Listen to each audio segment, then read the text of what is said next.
Hi, everybody. I am Holly Celiano, and I have Dr. Matthew Singer here with me today, my co-host, and we are talking today about emotional addiction. So welcome, Matt. Holly, it's great to do this with you again. Yes. So I know in your practice, you see a lot of your patients that have emotional addictions. hmm What what is your recommendation to those people that are suffering from that, and what is emotional addiction that you see show up for people? Yeah. And the interesting thing is a lot of times it's just they don't have the awareness that the emotional addiction is actually the core of the problem. So I'll give you a couple of stories. So I had this one patient years ago. She was like in her late 70s, and she had uh, leg pain for 2 years straight, to the point where she was using a cane, and the pain was so horrible. And she had been to all these other doctors, and she comes to my office, and um, she says, I can't get this leg pain to go away.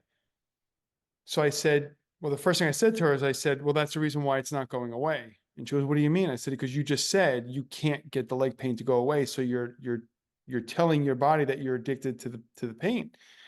So then she goes, you know what? That's so interesting. I said, so when did the leg pain start? She said 2 years ago. So I'm testing her, and I said, the way it's showing, your body's showing me that there was some kind of a emotional trauma that happened. And she starts crying. And I said, what's going on? She said, well, I just can't stand to talk about it. I said, well, look at the way what you're saying. You can't stand it. So obviously you're going to have leg pain. She said that was 2 years ago, was the day my daughter told me that she was getting married to someone who I despised. And I was more mortified by what my friends thought. So at that moment, she was addicted to what her friends thought of her. And she couldn't stand what her friends thought of her. It wasn't so much about who her daughter was marrying. It was more of the fact that she couldn't stand what her friends were thinking about her. So that's where I was able to bring her into awareness that she was emotionally addicted to what people thought of her. And that was creating an energy where her body was showing her that she couldn't stand giving her energy away to other people. And then that's where that emotional addiction came in. There was another story. And then, well, to get back to it, once I got her to see that and she released it, literally the next day she came in, her leg pain was gone. So that was one form of emotional addiction. Another one that I remember that stands out that I'll never forget is there was a woman. She comes into my office, and she was like in her mid 40s, and she was referred because she had cancer. And she comes in the office, and her husband was in the waiting room, and she's telling me her story and everything. And as I'm working with her and doing my stuff energetically, um, I could hear her body tell me a lot of stuff, and her guides telling me stuff. So I said to her, I said, let me just ask you a question. I said, do you want this cancer to go away? And she starts crying. She goes, how'd you know? She said, no. I said, I know. She Wow. said, because my husband's been cheating on me for 10 years. And the moment I found out the diagnosis, he stopped and started paying attention to me. So I'd rather die with this than get better and have him start cheating on me again. So Wow. I see what I mean? So the emotional addiction is so strong where because of her religion, she didn't believe in divorce and wouldn't leave him, but was stuck in this horrible relationship. So, I said to her, well, if you're not willing to leave the relationship, then you're addicted to this. This is an emotional addiction. So if that kind of paints a story of how powerful an emotional addictions can be, that we could be emotionally addicted to a belief system that's not real, that says, well, if I get divorced, then I'm going to go to hell. Or if I get divorced, I'm going to disgrace my parents. And it's wherever this false belief is that creates this addiction that is so strong. Those are powerful stories. And that Yes. just goes to show that we can create pain and illness in the body because we get stuck on a storyline or a belief system. And the body is any pain, your body is screaming out, this is a symptom of something deeper. So we Mhm. need to pay attention to what is that pain? Where is that coming from? Because it's stemming from something underlying, like those two stories that you just Mhm. shared with us. These people just adopted a belief system, and then the body responds in kind to whatever you adopt as that belief system. Yes, absolutely. So, to kind of for our viewers, um, just to kind of give you, I mean, there's tons of them, but I'll give you the most common one. So when when we're holding on to anger, resentment, uh, um, fear, judgment, that's going to go right to the liver. And that's where a lot of people say, oh, my right side of my body always hurts. I always have this right-sided pain, either when I eat or when I'm trying to run. I get this horrible right-sided pain because the liver's on the right side. They can always, they'll say also, I'm so tired, fatigued, or I was diagnosed with fatty liver. I don't understand it. They're hanging on to that anger. For the lungs, breathing, unable to breathe in the breath of life. The breath of Right. life is basically your divine spirit. So now you basically given your power away. You're not breathing in the breath of life. And now people say, I have asthma. I was just diagnosed with asthma or bronchitis, or it's just my lungs hurt. I can't take a full breath in. I don't know what it is. Or I'm wheezing. So they're gasping for life. Right. Um, Other interesting ones by the neck, the shoulders, the weight of the world on their shoulders. That's all the thyroid. When people say, "Oh, I've always have arm pain or my knees hurt," that's the arm is going to be connected with the adrenals. The knees are going to be the gallbladder. The feet, the legs, and the feet go into the GI tract, the stomach. They can't stomach this. And the feet, they can't stand it, or they're standing on a weak foundation, meaning like they don't believe in themselves. They don't have a lot to stand on. They're not fully invested in the fact that they're the creator or they're the healer of their life. So it's very interesting. And there's tons more, but those are like the more common ones. So would you say all pain in the body, all illnesses in the body are stemming from an emotional component that the body has just stuffed into a certain organ or place in the body? Absolutely. And there's so many great authors who have proven that time and time again, like Louise Hay um, has so many books that proves it. And I've seen it for myself firsthand, because remember, if at the core of it, we're spirits, we're light beings have entered this human body. So that means the way to throw off the energy is that we have to throw off our vibration first. We are always first and foremost a high vibration being. So if we're moving into frustration or fear or doubt because of a false belief, which becomes an addiction, now we're lowering our energy. And when you lower your energy, now you have a backup mechanism. So every organ within Chinese medicine, there's frequencies of every organ. When we start to lower the frequency, now the liver and the spleen are going to help each other, and you'll have the lungs and the heart are going to help each other, and then the GI tract and the muscles. So you'll have organs start to pulling energy from each other. And if that happens, now the body's in a state of adaptation. And at that point, you're not going to have any symptoms. But if you're in that state for 5, 10, 15 years of adaptation, now that's going to turn into a symptom. At the point where someone has a symptom, they've reached the point where we call it about over 60% degeneration of some kind of an organ system or what have you. And then once that symptom is there, then eventually that turns into the disease, because Right. now the organ just cannot support itself anymore. And that all stems from the emotional origin, because I'll have patients come in and they'll literally have been to 20 or 30 doctors. They've done every intervention from medical to surgery to pharmaceuticals to they've flown halfway around the world to go to these best doctors in the world, and nothing changes, because none of them are focusing on the core emotion that they're addicted to. Right. And don't you see that also with addicted to drugs, alcohol, sex addiction, any food addictions, any Mhm. type of addiction is an emotional addiction. So there's some emotional component, and they're using those other means outside themselves to numb whatever the emotional component is. Absolutely. And you just said it perfectly. Because if I can numb the emotional component, then I'm going to feel better about myself temporarily. So if I'm going to spend 24 hours a day beating myself up, and then I can do something to numb that pain for 6 or 8 hours, I'm not really going to care that down the road it can kill me. Because Right. living in that constant pain, if I don't know how to master my thoughts and to remember that I am love and that I'm perfect and amazing, if I can't master that, and then I'm stuck in my ego third dimension brain, then I'm going to need something to numb it.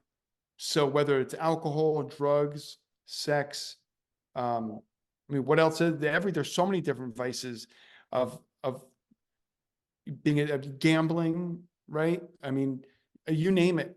You and I both know there's tons of addictions. Right. Some people are addicted to exercise and then they become emaciated, Yeah. right? So, or the addicted to food and then they become obese. So but what's happening is they found a way to temporarily take away the pain. Right. Well, most people don't want to look or face their pain. Yeah. Most people, I was just having this conversation with somebody yesterday. Our childhood traumas from our parents are the foundation of the rest of our life.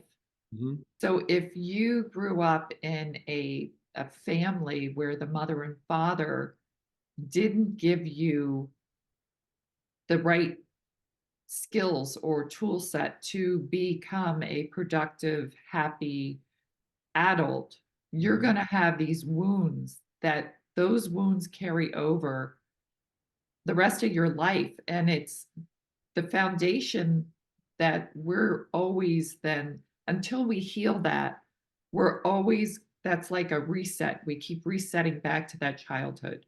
Yes, you're We, 100% right. yeah. Yeah. So we need to heal those childhood wounds that will set you free, because there's a pattern that I have seen Mhm. from childhood that's set in place. And then you keep attracting different life experiences with people that keep go and have the same experience from childhood for you to overcome that lesson and learn it. Yes, it's so true, Holly. And for also for the listeners, if very often they say to me, um, "Well, how do I know what negative foundation I learned from my parents?" So I'll say to them, "Well, what challenge do you feel like you constantly are facing?" Mhm. When someone says, "Oh, I'm always in a horrible relationship," or I've been through 4 divorces. I keep marrying the wrong guy or girl," or I say, "Well, there's a reason for that. That was the core belief that you were taught, and now you keep." So if they keep marrying someone because they're trying to save them, then that's a core belief that they have to be the fix it. They have to fix everything. If they keep getting to a core belief where they keep getting um, uh, in a situation where they're eating too much or gambling, or they're learning that those are the core teachings that they took on. It's so you're so right. It goes so deep. It does. And we need to really heal the childhood wounds Mhm. first. And then that will start clearing out all the other wounds that are associated to those. Those are the foundational wounds that really carve the rest of your life as an Yeah. adult. And until those are healed, you're going to keep manifesting and having the same belief system where people and situations show up that are mimicking from childhood. Yes. So you know what I think is so interesting. So you and I both know that we are souls of pure love and light, and we come into this body with amnesia. And we are so, we give so much of our power away to our parents at such a young age to mold our belief system. So here we are, these eternal, incredibly powerful beings, and we choose to create an amnesia to forget that, to be influenced in a way which we know goes so deep, where karmically we say, okay, well, I need to learn a lesson. So in this lifetime, I'm going to have my parents both be alcoholics and beat me, and I'm going to be walking on eggshells, and I'm going to learn to distrust everything and fear everything. And the scene opens up and the movie starts and the director goes, and action, and we forget. So now here we are in this life saying, in our mid 40s, how come life sucks and this happened to me and this is the worst thing ever and why am I even here? And now the soul is saying, oh, come on, come on. No, don't go that way. Come on, this is the work we wanted to do. And, life will bring us all these clues, and that we chose this because we wanted to master it. Because if we can master understanding that we brought that into our life, now we evolutionarily grow. And now the addiction goes away because we realize why we brought that addiction in.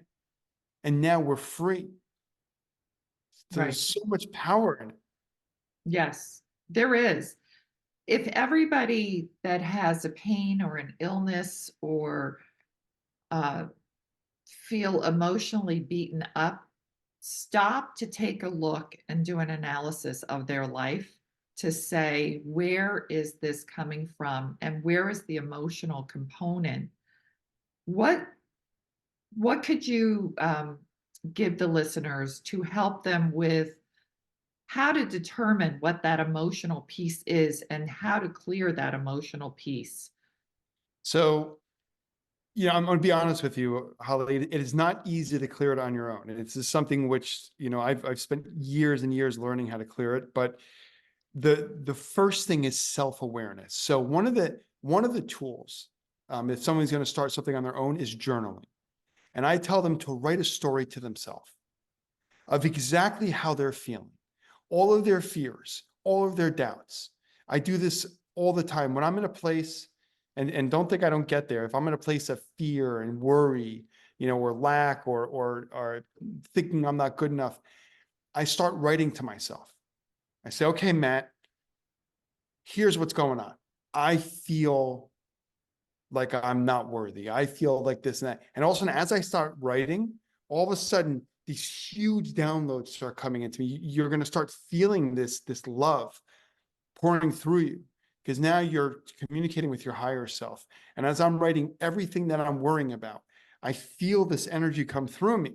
And then I feel this sense of safety and the sense of understanding why, what triggered it. And I actually start to see the scene, whether it was a couple of weeks ago or whatever happened, where I took on somebody's beliefs. And I said, oh my gosh, that's so amazing. So journaling is so powerful. Writing exactly to yourself how you're feeling is one of the greatest tools that I was taught. The second thing, which our listeners know, you and I talk about all the time, is meditation. And Holly, you and I both know, what is the first thing most people say to you when you talk about meditation, when they think that, what do they say that the negative part of it? They think it's like woo woo, that it's not going to do anything. Or, Sitting, or even simpler, I can't do that. well, they don't want to take the time. Right. Right. So they deny it. So just becoming still with yourself is so powerful. I say, fine, if you don't want to meditate, close your eyes and just focus on your breathing and just focus on your heart. Imagine you're literally walking into an elevator and hitting a button that says heart, and you're going down 2 floors, the door opens up, and you visualize you're walking into your sacred heart. The sacred heart is 2 inches below and behind the heart. That's the seat of the soul. And you just visualize yourself there and think of nothing else but just being in your heart. And then you'll start to hear this still small voice come forward and start to speak with you. And that's where I ask questions, I get answers, I have inspirations. But we have to be willing to trust that we really do have this power. And when people say to me, well, I can't meditate, I say, well, that's why you're not meditating, because you're telling yourself you can't meditate. Well, meditation is really just calming the mind, the body, instead of being distracted by Hmm. all the things in the world. And people don't want to be calm. They don't want to feel.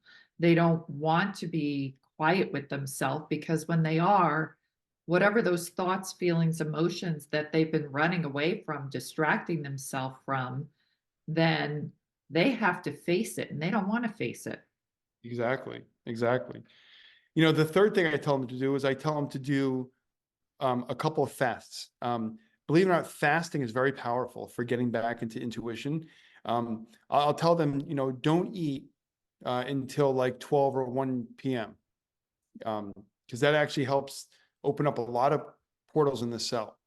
The second thing I'll tell them to do is do a news fast. Get off social media, stop looking at the news, and start engaging with high vibrational people who are invested in love, who really come from the heart.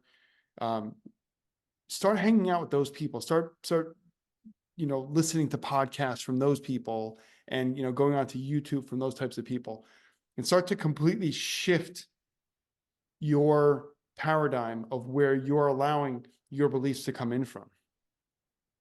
Right.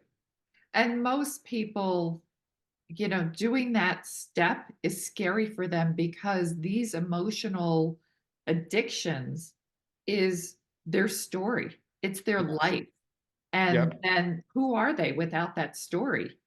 Who are Correct. they without, for instance, the woman that had cancer and it made her husband stop cheating?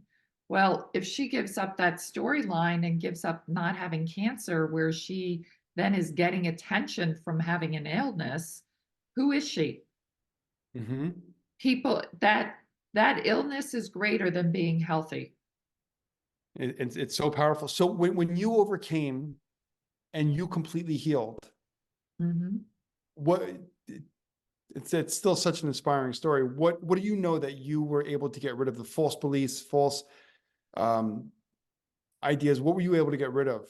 Everything, because that's when I went on such a deep dive into my emotional baggage that I was carrying around from childhood. And I had to heal all those emotional wounds. It was being in victim mode. My whole life I felt like a victim. I Hmm. was a victim of, everything that happened. And I reacted to the world from that victim persona. And then Hmm. when I started healing myself and healing those deep emotional childhood wounds, I wasn't a victim anymore. And I could then see how every person, every scenario in my life was just to have me remember that I'm not a victim and where it came from, and then to heal myself. And for me, having breast cancer was the greatest gift. Hmm. Most people think cancer is like a death sentence, which I did at the time. But for me, it wound up being the greatest gift because I was able to heal myself on every level of my being. And I know you and I have talked about this before, but my doctor at the time told me, Holly, you need to heal yourself mentally, emotionally, spiritually, and physically. Hmm. And unless you heal yourself on all those levels, because if one of those bodies is sick or out of whack, all the bodies are out of whack. You need to be in balance with all of them. And it takes a lot. I mean, there were days when I was going through this emotional purging that I didn't even want to face some of those, you know, things I needed to heal from childhood because it was so painful. And Yes. that's why most people don't want to heal. They don't want to face or feel because immediately you have to feel what you felt to get through it, to be on the other side of it. And they Yes. don't want to feel those emotions. They don't want to relive it. They don't want to experience it. So they will not heal. Right. And I'll give another example. So my brother, he died last year, but he had emotional baggage his whole life from childhood wounds, and he refused to face it. I mean, I've attempted to do emotional clearing with him. He would not. He just did not want to face it, so he chose to drink, and Mhm. he wound up, dying from, just drinking himself to death Mhm. because he refused to confront the emotional wounds from his childhood. Right. And that's a very sad case, but that's so many people that refuse to face the emotional wounds because they don't want to feel them. And it's Yes. only temporary. You have to feel it, and then you're on the other side. And when those triggers to those emotions are removed, you can remember them, but you're not triggered. You don't feel it. There's no attachment to them anymore. Yes. Yes. It's so true. And it's sometimes these addictions are so subtle. Like, for example, um, we can, I know even for myself, like I can find myself falling back into the same little fears over and over again. And then I say to myself, you know what? On some level, I've got to be addicted to the fear. If I'm allowing myself to be run by a specific fear, then that means I'm addicted to it. So then when I can confront it and realize, okay, if I keep focusing on this and keep fearing it, that means I'm addicted to this rush of fear. So then it's once I recognize it now, like we were talking about it, it's like reprogramming the brain. I'm no longer addicted to this fear. It doesn't serve me anymore. So the awareness of it is so powerful. Right, Very often, um, I'll have patients who say to me, you know, they hate their job. They hate it. I say, so why don't you just get a new job? They say, well, I'm afraid I don't have the skills to get a new job. Or, but the hiring process is so annoying and this. So then it's so interesting to see their addiction. right, I call them out on it. I say, well, you're just addicted to the pain. And at first they get really offended. I am not. I said, of course you are. I said, you're telling me you hate your job. I say to them, are you forced at gunpoint to go to that job every day? They're like, no. It's like, okay, do you have the ability to go on to like 30 different sites right now and put your resume on? Yeah. Are there networking places you go and meet people and different headhunters and all this thing? Yeah. So are you doing any of that? No. So, well, then you're addicted to the pain. And then they finally realize they're like, oh my gosh. And then for some of them, they have that epiphany. And then like a week later, they text me and they say, thank you so much. I just quit my job and I feel amazing. And then you know what happens. 2 months later, the best job in the world shows up, the one they love, their dream job. They thought they just weren't able to get, and now they have it. Because the right, universe never says no. It's just it right, needs you to shut that one door because the other door can't open up unless you shut that other door. right. And this all boils down to what you and I have talked about. We are our own healer. We can Mhm. heal ourselves when we come to terms with whatever those emotions are that we're addicted to, that are playing a storyline in our life, which at some level is serving a purpose to us in some way, whether negative or positive, because people will cry out for help, whether it's negative or positive. It's a cry Mhm. for help and they're getting attention, whether it's negative attention or positive attention. So, Absolutely. so there is some level that those emotions are serving them and they don't want to give up that addiction to them because of whatever it is. Yes. But Yes. once you come to terms with it, you can heal yourself of the illness, of the aches and pains in the body, of everything. Yes. It's so powerful. So that the negative addiction. So the other day, a friend of mine was telling me a story about a friend of theirs. This woman has a very high powered job. She makes a ton of money, and her husband um, is so her lifestyle. is always on the go. She's got tons of meetings. She's flying everywhere. She's doing all this stuff for business. And so my friend was telling me the story that she's actively cheating on her husband. And and it's so interesting. She said, and now they're pinning me in between both of them. So I said, well, you got to take a look at this on a deep level. I said, they're both addicted to this. I said, because the truth is, if they loved themselves first, this wouldn't happen. Because the the woman is cheating on her husband because the husband is not giving her attention. And the husband's not giving her attention because he feels inferior. So I said, if they would just talk to each other and they would just communicate with each other, instead of what's happening now is the addiction is coming out because now the affair is actually serving a purpose of trying to get attention. She's trying to dangle this in front of her husband saying, I need you to focus on me, but I'm addicted. I'm addicted to this high paced life. And her husband is very much of a homebody and just wants to relax and take in the moment. And she's go, go, go, go, go. But you could see this addiction where the addiction makes you not speak your truth and tell the person how you feel, but move into an affair, Right. knowing that it will create more chaos. So the chaos addiction is so powerful. Yes. A lot of people thrive in chaos. Yeah. I've seen that with my sister. She used to have these chaotic jobs and it was always drama and chaos. And I told her one day, I go, you're addicted to this. And she's like, oh my God, I never realized. She goes, I Mhm. am. And she quit her job. She stopped it because she Yeah. realized she was addicted to it. Yeah. Yes.